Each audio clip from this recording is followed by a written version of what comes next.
Olá pessoal, tudo bem? Como é que vocês estão? Espero que estejam todos bem. Vamos dar início aí à nossa aula de número 9 do módulo de suporte emergencial à vida. O tema da aula de hoje vai ser o choque elétrico. Então a gente vai entender um pouquinho o que é o choque elétrico, o que o choque elétrico causa no corpo, quais são as principais causas, a prevenção contra o choque elétrico. A gente também vai falar do choque elétrico dentro das organizações, né? Qual é a norma que regulamenta isso tudo. E por fim, a gente vai falar um pouquinho sobre os primeiros socorros em situações de emergência, né? E urgência relacionadas a choque elétrico, tá bom? É um tema mais simples, é um tema que faz mais parte do nosso cotidiano e vai ser de melhor assimilação aí, tá bom? Espero que todos vocês entendam e que eu consiga também passar de forma clara e objetiva esse conteúdo, tá bem? Boa aula a todos. Bom, pessoal, nesse primeiro slide aí a gente vai entender primeiro o que o choque elétrico ele causa no corpo e depois a gente vai entender a definição do choque elétrico, tá? Então vamos começar aí com os danos elétricos, ou seja, o que o choque, como é que funciona, né, e o que ele pode causar no corpo. Os danos elétricos eles são causados por correntes elétricas criadas pelo homem, tá? Então são correntes criadas pelo homem, ou seja, são correntes relacionadas a equipamentos, né, a situações do dia a dia, do cotidiano. Não são aquelas correntes elétricas relacionadas à atmosfera ou à própria natureza, tá? Que passam através do corpo. Os sintomas podem variar entre queimaduras cutâneas, ou seja, queimaduras na pele, lesões a órgãos internos e outros tecidos brandos, arritmias cardíacas e paradas respiratórias. O diagnóstico vai se basear, né, na história do paciente ou da vítima, critério clínico e exames laboratoriais. O tratamento é de suporte com cuidados vigorosos em danos graves, tá? Então, o que a gente pode entender aqui quando a gente fala do dano elétrico? Então, sempre que a gente tiver esse tipo de ocorrência, a gente tem que ficar bem preocupado, porque ele pode lesionar partes vitais do corpo, tá? Lógico, como a gente viu, pode ser uma queimadura, e a gente vai ver mais para frente, que pode chegar até terceiro grau, uma queimadura de choque elétrico. Mas, por outro lado, ele pode gerar uma lesão em órgãos internos, tá? Pode estar relacionado também a arritmias cardíacas, ou seja, coração e a parada respiratória, pulmão. Então, o dano elétrico, dependendo da situação, vai poder ser muito grave. E a gente já vai entender o que deixa essa situação grave ou não. Tá? Mas agora a gente vai entender o que é o choque elétrico. O choque elétrico é a reação do organismo à passagem da corrente elétrica. Eletricidade, por sua vez, é o fluxo de elétrons de um átomo através de um condutor, que vem a ser qualquer material que deixe a corrente elétrica passar facilmente. Por outro lado, isolante é um material que não permite que a eletricidade passe através dele, tá? Então, o choque elétrico vai ser uma reação do organismo baseado na corrente elétrica, tá? Então, resumidamente aí, o choque elétrico ele vai ser uma corrente elétrica de determinado tamanho, tá? Vou colocar tamanho para ficar mais fácil, passando pelo corpo, tá? Quando eu falei tamanho, talvez fique melhor em intensidade. Talvez não, fica muito melhor em intensidade. Então, o choque elétrico vai ser uma corrente elétrica de determinada intensidade circulando pelo corpo. Obviamente, quanto menor for a intensidade da corrente, menos danos o corpo vai sentir, tá? E ali a gente também viu a definição de materiais condutores e isolantes, que é importante para isso. Material condutor é aquele que conduz energia elétrica. Então, em uma situação de choque elétrico, a gente tem que evitar o uso de materiais condutores. Cobre, alumínio, a própria água, situações dentro da água fica muito complicado, etc. E dá prioridade para quê? Para materiais isolantes, vidro, plástico, borracha e etc. Tá? Por isso que é interessante e vital o entendimento de material condutor e isolante. Tá? Dependendo da situação, ou seja, do tempo e da intensidade da corrente, os efeitos do choque elétrico podem variar desde um desconforto, que é um formigamento, tá? Queimaduras de terceiro grau ou até mesmo a morte. Então o que vai tornar um choque elétrico grave? o tempo que a pessoa tomou, ficou nesse choque elétrico, tá? E aí o tempo que ela vai estar relacionado se ela conseguiu se desvincular dessa carga. Porque em algumas situações a pessoa fica grudada, né? Não consegue soltar, tá? Porque vai mexer com toda a parte muscular, com toda a parte do nervo ali, que o corpo vai estar em choque, né? Elétrico, vai estar passando essa corrente dentro do corpo. Naturalmente o corpo ele tem uma corrente elétrica, né? E isso é um conhecimento que não cabe aqui, mas ele tem uma corrente elétrica. Então, quando tem essa corrente externa, então dependendo do tempo que essa corrente fique passando e da intensidade dela, vai poder variar desde um formigamento até a morte da pessoa, tá? Então pode ser um caso mais tranquilinho, que é o formigamento, pode ser um caso grave, que é uma queimadura de terceiro grau, ou pode ser um caso muito grave, que é a morte da vítima. O grande problema dos choques elétricos e o que pode resultar em maiores danos ao corpo da vítima é o trajeto que a corrente percorre, tá? Então outra coisa muito importante, quando a pessoa ela toma um choque elétrico, além do tempo e da intensidade da corrente, também vai depender por onde que esse choque vai percorrer, tá? Geralmente não, a corrente elétrica ela vai escolher o caminho de menor resistência, tá? Dentro do corpo. E aí vai depender de situação em situação, de corpo para corpo, tá? Então, lógico que a corrente passando pelo coração vai ser muito pior do que a corrente, por exemplo, passando pelo braço e indo caminhando pela perna, tá?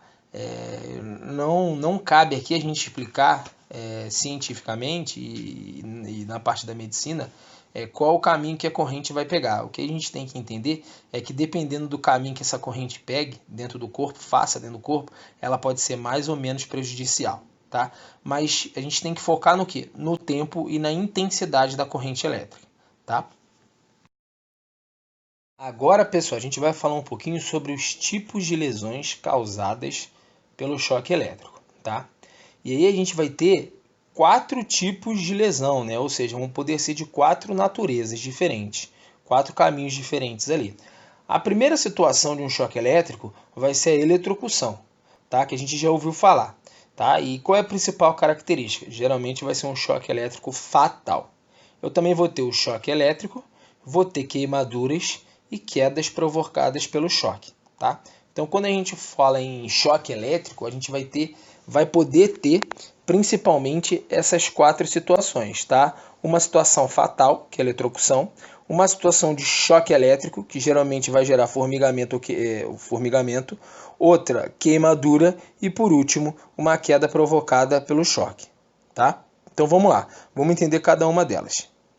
Primeiro, eletrocução. É a morte provocada pela exposição do corpo a uma dose letal de energia elétrica. Então, essa é a mais simples de se entender. Quando a gente falar que houve uma eletrocução, é que a vítima veio à morte resultante de um choque elétrico, tá?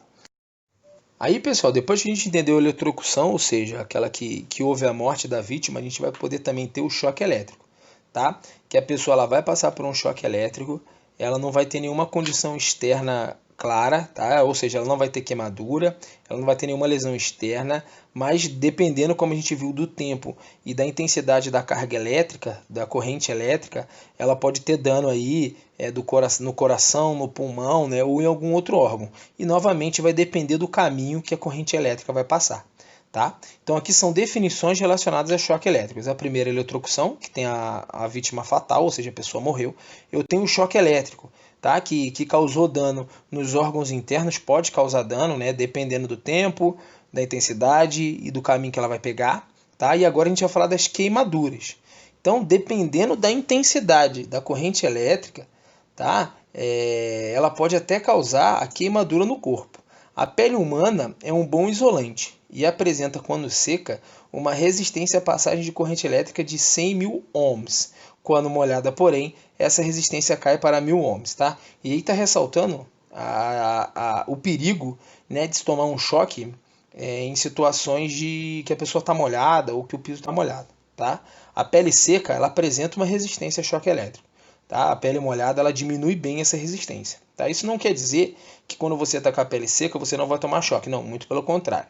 Tá? E é por isso que está aí na parte de queimaduras. Porque dependendo da intensidade do tempo que você ficou exposto ali, por ter uma passagem de corrente elétrica, vai ter um aumento de temperatura corporal e pode gerar até uma queimadura na pele, que pode ser até de 3º grau. Tá?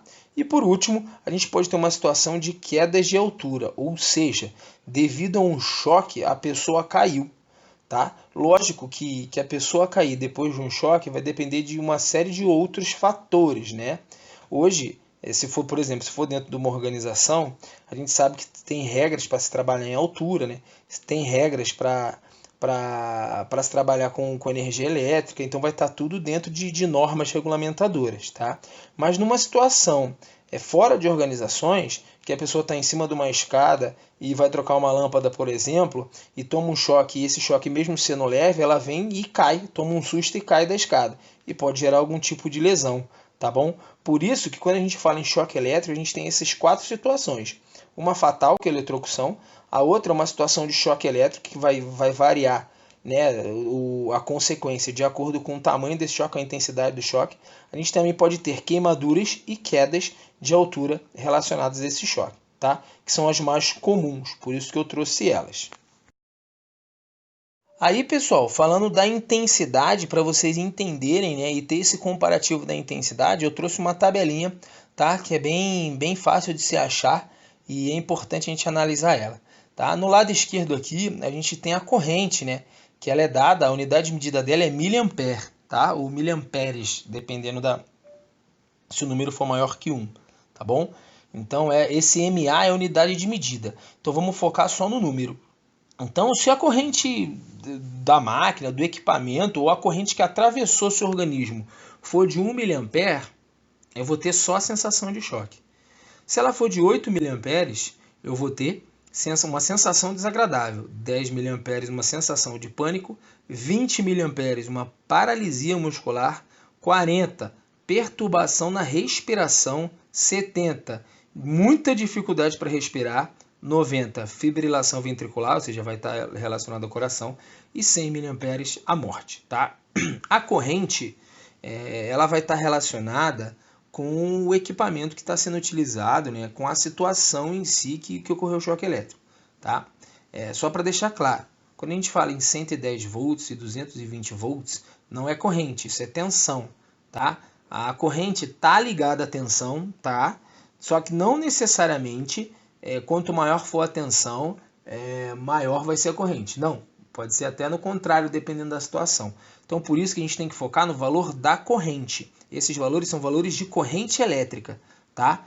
E por exemplo, se você está manuseando dentro da organização um equipamento que a corrente dele é de 20 miliamperes, por exemplo, esse equipamento vai ter a capacidade de transmitir no seu corpo essa corrente elétrica caso você faça algo de errado ou caso você tenha contato com essa corrente, né?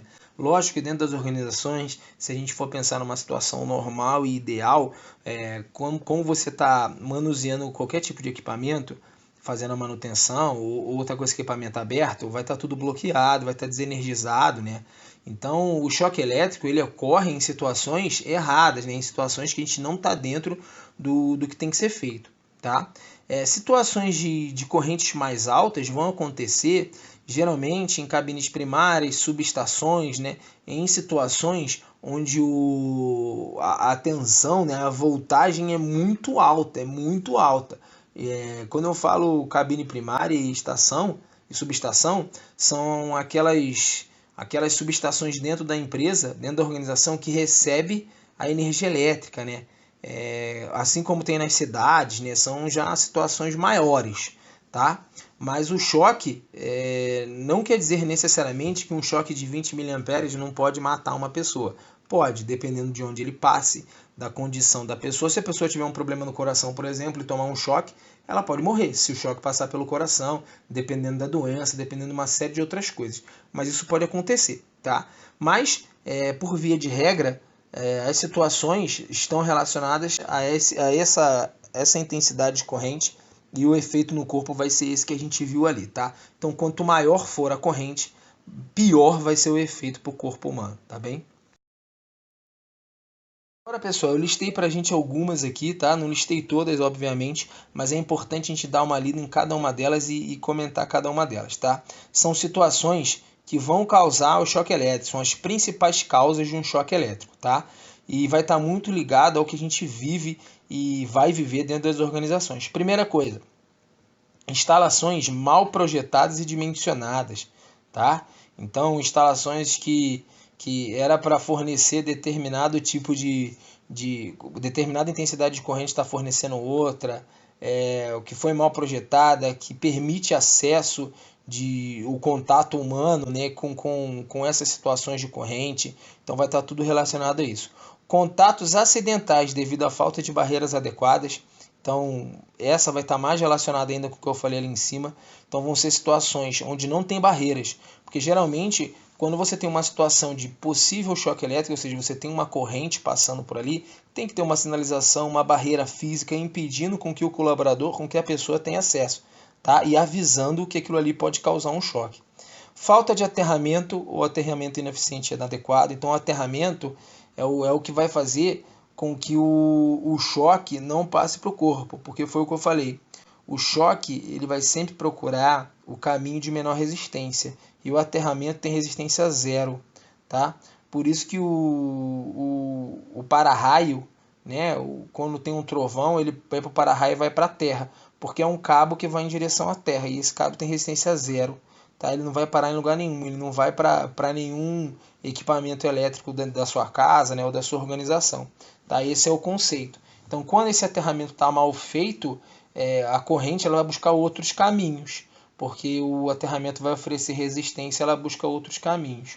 Utilização de equipamentos elétricos danificados, ou seja, gambiarra, né? Falta ou deficiência de isolamentos e emendas de fio, falta de utilização de EPIs e ferramentas adequadas. Então aí sim, gambiarras. Ali em cima estava mais gambiarra assim, aqui de cima equipamentos que são velhos, quebrados, né, e a pessoa está utilizando, e ali embaixo ferramentas adaptadas. Tá? Utilização de materiais de baixa qualidade, rompimento de fiações aéreas, então aquele cabo que fica pendurado no poste, né, e às vezes está eletrocutado, está com corrente elétrica passando, pode causar algum choque. Ligação errada de equipamento, falta de sinalização e orientação, execução de manutenção em circuitos energizados jamais pode acontecer. Se a gente está utilizando, está fazendo a manutenção do equipamento, ele tem que estar desenergizado, não pode estar energizado. Quedas de materiais e pessoas por obstrução em passagens.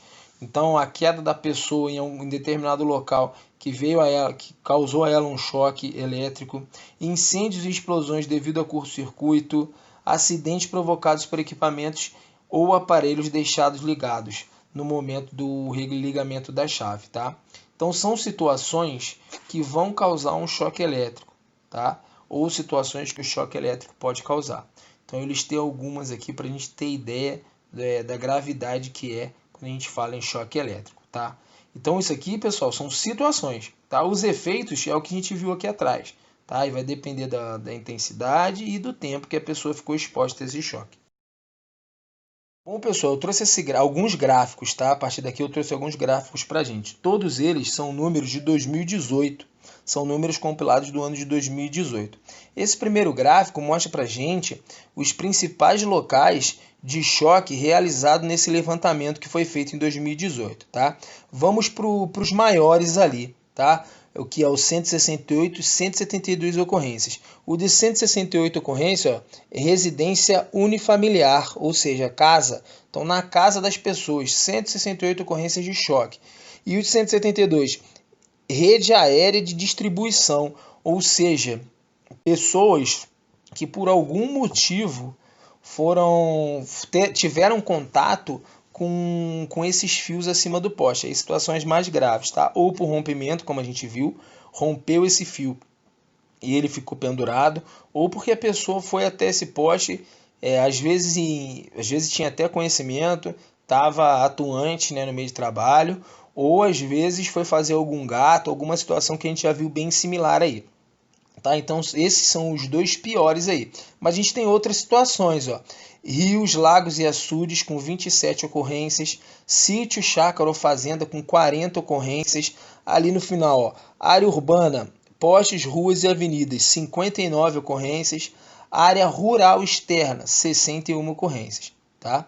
Então, assim, pelo que deu para entender, essas ocorrências aí de rede aérea de distribuição, 172 ocorrências, vai estar relacionado a pessoas especializadas. Por exemplo, aqui em Jacareí, São José, né, tem a Bandeirantes. Então, o próprio colaborador da Bandeirantes estava fazendo algum serviço e tomou uma carga, né, tomou um choque, aí entrou para a estatística, tá bom? Nos próximos slides a gente vai ter mais algumas situações para a gente analisar esses números. Aqui, pessoal, achei interessante trazer também porque é um gráfico relacionado à faixa etária, ou seja, a idade, né? Então, olha, a idade que mais tem ocorrências de choque elétrico são pessoas de 31 a 40 anos. Acredito que são pessoas que estão numa faixa que as empresas preferem, né, de 31 a 40 anos.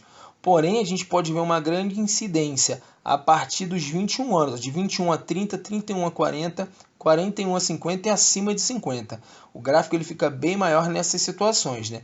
Abaixo disso, que são adolescentes e crianças, a gente também tem ocorrências, mas bem menores relacionadas às outras ali. E o que a gente pode tirar como conclusão? Que a partir dos 21 anos até acima dos 50, são pessoas que já estão trabalhando, já estão dentro das organizações, ou seja, já tem uma vivência do dia a dia ali, de atuar com isso, tá? E aí a gente vê um número de ocorrências bem maior quando a pessoa começa a atuar nas organizações, porque ela vai ter um contato maior. Por isso que as pessoas que trabalham, né, com essa área ou têm contato, seja manutenção de máquinas ou seja diretamente ligado à parte elétrica, né, tem que ter treinamento, tem que ser muito bem treinado e seguir todas as normas, tá? E daqui a pouco a gente vai falar sobre a NR10, que é uma das normas que regulamenta esse tipo de situação, tá? Agora, pessoal, é mais um gráfico interessante aí, tá? É também de 2018, todos esses gráficos são do mesmo estudo, e ele relaciona o número de ocorrências com o número de mortes, tá? Então vamos ali para o primeiro gráfico, ó. Eletricista ou técnico autônomo, ou seja, trabalha por conta própria. Tiveram 85 ocorrências em 2018, dentro do estudo que eles fizeram, e foram 57 mortes, tá? De forma geral, pessoal, o amarelo aí são as ocorrências e o azul é o número de mortes, tá? A gente pode perceber que o número de mortes é bem elevado, tá? Então ali, por exemplo, ó, em estudantes foram 168 ocorrências com 118 mortes, tá? Curioso, olha, o penúltimo, curioso barra ladrão, 52 ocorrências e 40 mortes. Agricultor, ó, 111 ocorrências, 105 mortes, tá? Então, assim, choque elétrico não é brincadeira. Ali outro também, comerciante e vendedor, 9 ocorrências, 7 mortes, 7 foram fatais. Então, assim, tem que ficar muito atento quando a gente fala nesse assunto, tá? As pessoas que conseguem voltar de um choque elétrico, né, que não seja esse de... O choque elétrico que você toma ali na lâmpada, aquele sustinho, ele tem uma corrente muito baixa, tá? Ele pode causar alguma coisa? Pode. Mas para as pessoas que tomam um choque elétrico de correntes mais altas, que é aquela tabela que a gente viu, e voltam, né, não é fatal, tem que agradecer muito mesmo. Porque como a gente pode perceber ali, a relação entre ocorrências e mortes é bem grande. Agora, pessoal, como eu disse aí, a gente vai falar um pouquinho sobre a NR10, tá? E bem pouquinho, porque não é o foco dessa matéria, né, desse módulo, falar sobre a NR10. Mas o que é importante a gente entender? Que tem uma norma regulamentadora que trata só sobre trabalho com eletricidade, tá? Com energia elétrica, tá? Ela tem algumas condições, né? Vai ter uma variação de energia e ela traz especificações referentes a como trabalhar, o que deve ser feito, EPI, bloqueio, tá? Desenergização. Então tem tudo isso, treinamento. E para que ela serve?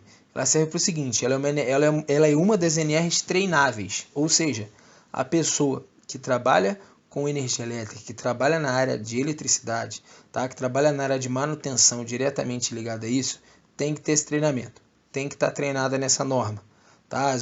É obrigatório, as organizações têm que cobrar e têm que dar o treinamento, e é um treinamento certificado, tem que ter um certificado de NR10. Tá?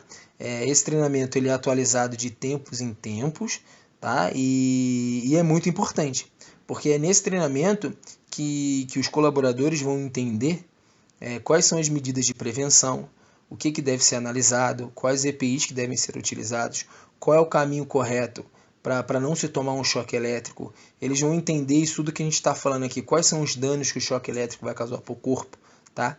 Então, dentro das organizações, quem vai nortear as atividades com eletricidade vai ser a NR10.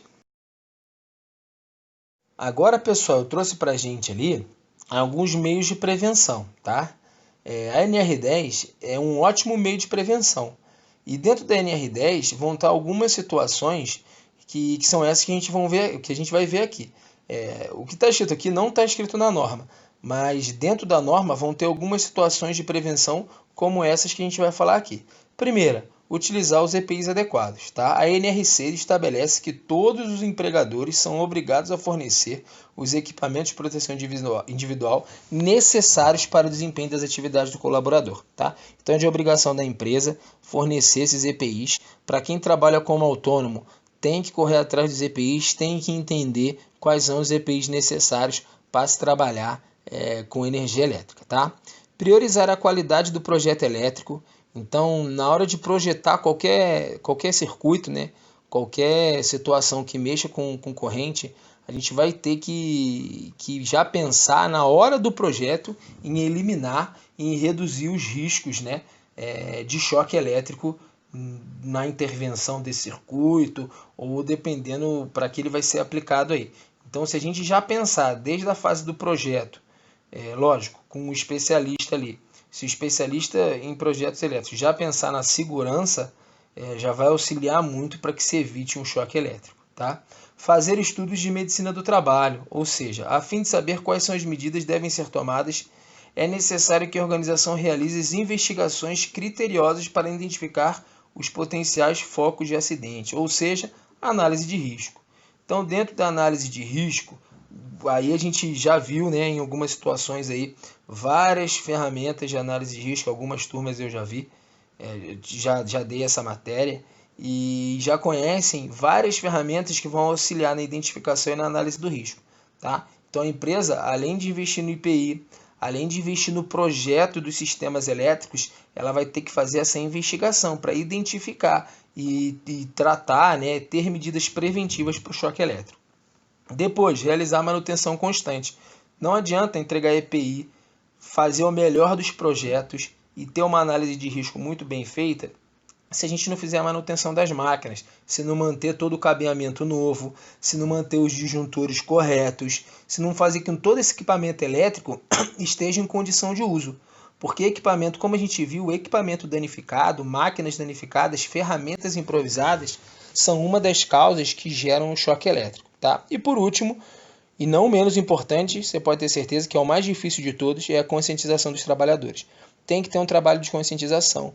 Tem que deixar claro, principalmente para quem tem intervenção direta com energia elétrica, qual é o procedimento, qual é o passo a passo, o que tem que ser feito, o treinamento de NR10, os EPIs, tá? Tudo isso tem que ficar claro para quem tem intervenção direta. E para quem não tem, para quem não é apto, para quem não está autorizado a fazer intervenção, tem que ficar claro que não está autorizado.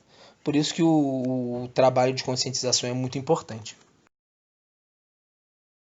Nesse slide, pessoal, eu trouxe para vocês aí duas fotos de pessoas que mexem com energia elétrica, tá? Com os seus devidos EPIs. Na foto da esquerda, vocês podem ver que é praticamente tanto da esquerda quanto da direita. A direita é uma roupa mais fechada, provavelmente porque a corrente elétrica deve ser mais alta, tá? Isso na direita. Já na esquerda, ela tem até o acesso a alguma parte do corpo ali, mas também é bem fechada. Por quê? Porque tem algumas situações que uma gota de suor pode causar um choque elétrico, tá? Tem definições para esse tipo de situação que não cabe aqui, que aí quem é treinado na NR10 ou quem tem algum treinamento específico em energia elétrica deve entender o que eu estou falando, mas para quem não tem problema nenhum. Interessante a gente entender o tamanho desses EPIs, né? O quão o corpo fica protegido, para a gente ter a noção do potencial que tem um choque elétrico, tá? Uma gota de suor, dependendo da corrente que está passando, né, da tensão que está sendo trabalhada ali, pode causar uma tragédia, tá? Por isso que em algumas situações o corpo não fica exposto de forma nenhuma, tá? E no caso da direita ali, em cabines primárias, por exemplo, a pessoa ela só pode entrar na cabine primária se ela tiver o treinamento, lógico, se ela tiver NR10, sim, mas com esses EPIs, ela não pode entrar sem isso, tá? É obrigatoriedade. Então, em algumas situações, isso é trazido pela NR10, em algumas situações, os EPIs têm que ser dessa forma. Em outras, pode ser, por exemplo, uma bota isolante, a luva. Vão ter situações mais tranquilas e vão ter situações bem mais complicadas quando a gente fala em trabalhar com energia elétrica, tá bem? Bom, pessoal, agora por último a gente vai ver a questão dos primeiros socorros, tá? Como sempre, a análise primária e secundária, pessoal, tem que ser mantida, tá? Então todo aquele procedimento de análise primária e secundária tem que ser mantido. Porém, no caso do choque elétrico, a gente vai ter que, antes de encostar na vítima, porque o contato que é perigoso, a gente vai ter que analisar algumas coisas. Primeiro, a gente vai ter que garantir que a fonte de energia, ou seja, onde a pessoa tomou o choque, esteja desligada ou ela não esteja mais em contato com aquela fonte. Por quê? Porque senão você vai tomar o choque junto. Tá? Então a primeira coisa que você tem que fazer é desligar a energia sempre que possível para garantir que aquela pessoa não esteja mais tomando choque. Tá? Caso você não tenha essa garantia, caso você não saiba onde é a fonte e ela ainda esteja em contato com essa fonte, você vai ter que tirar ela através de algum pedaço, de alguma coisa. Você vai empurrar a pessoa, né, e vai tirar o contato dela com essa fonte através com materiais não condutores, né, como a gente pode ver ali no segundo tópico. Madeira, plástico, panos grossos ou borrachas, tá? Aí depois você vai chamar a ambulância. Por que nesse caso você chama depois? Porque a prioridade nesse caso é você tirar a pessoa do choque. Por quê? Porque tem aquela questão da intensidade e do tempo que a pessoa ficou tomando choque. Então a primeira coisa quando a gente chega em situações de uma possível ocorrência de choque elétrico é garantir que essa pessoa não esteja tomando mais choque. Tá? Porque o tempo que ela ficar tomando choque pode ser prejudicial. Então depois que você garantiu, tirou ela, aí chamou a ambulância. Beleza, chamou a ambulância. Aí a ambulância está vindo, né? No caso ali o 92, o SAMU está vindo. Observe se a pessoa está consciente e respirando. Tá? Se estiver consciente, acalma a vítima até a chegada da equipe médica. Não tem muito o que fazer. Acalma a vítima, tá. Se estiver inconsciente, mas respirando, deite-a de lado, colocando em posição lateral de segurança. E no caso da pessoa, se ela estiver inconsciente e não respirando, aí a gente vai ter que fazer o procedimento de massagem cardíaca, tá? Então, depois que você garantiu que a pessoa não está mais em contato com a fonte de energia, a gente vai ter 3 situações. Se ela estiver consciente, a gente vai esperar a chegada do serviço especializado, né, dos médicos, ou levar ela até o hospital, se ela estiver consciente, mas sempre acalmando a vítima. Se ela estiver respirando inconsciente, vai colocar ela de lado, para não ter perigo dela se afogar, caso ela venha vomitar, venha fazer alguma coisa. Então você vai colocar ela naquela posição lateral que a gente já viu em algumas aulas passadas aí. E se ela estiver inconsciente, vai ter que ser feita a massagem cardíaca e respiração boca a boca, tá? Que é o mesmo procedimento para pessoas inconscientes, tá? Caso ela não volte, né, caso ela não recupere os sentidos, você vai ter que continuar fazendo essa massagem e o boca a boca até que o auxílio médico chegue. Tá? Então, no caso de choques elétricos, pessoal, a tratativa é entender primeiro se a pessoa está tomando choque elétrico, tem que garantir que ela não esteja e garantir a sua segurança como socorrista, né? Sempre lembrando que você pode tomar um choque junto caso você encoste na pessoa. Tá? Só de encostar você vai tomar um choque. Depois disso, que você garantiu que ela não está tomando mais choque, ligar para emergência, tá? E aí entender a vítima. Aí começar lá o meio da análise primária e secundária. Se ela está consciente, se ela está inconsciente respirando ou se ela está inconsciente não respirando. Que aí vão ser essas 3 situações que a gente viu aí, tá bom? Bom, pessoal, como conclusão, o que a gente pode tirar? Como eu falei lá em cima, ele é um tema mais comum, né? Não a ocorrência, mas a gente já ouviu falar mais sobre ele, ele já é mais comum dentro das escolas, né? Dentro dos profissionalizantes que a gente faz no decorrer da vida aí, tá? O que a gente tem que focar quando a gente fala em choque elétrico? Primeiro, em prevenção. Tanto o choque elétrico quanto trabalho em altura são as 2 atividades dentro das organizações que mais causam acidente. Por quê?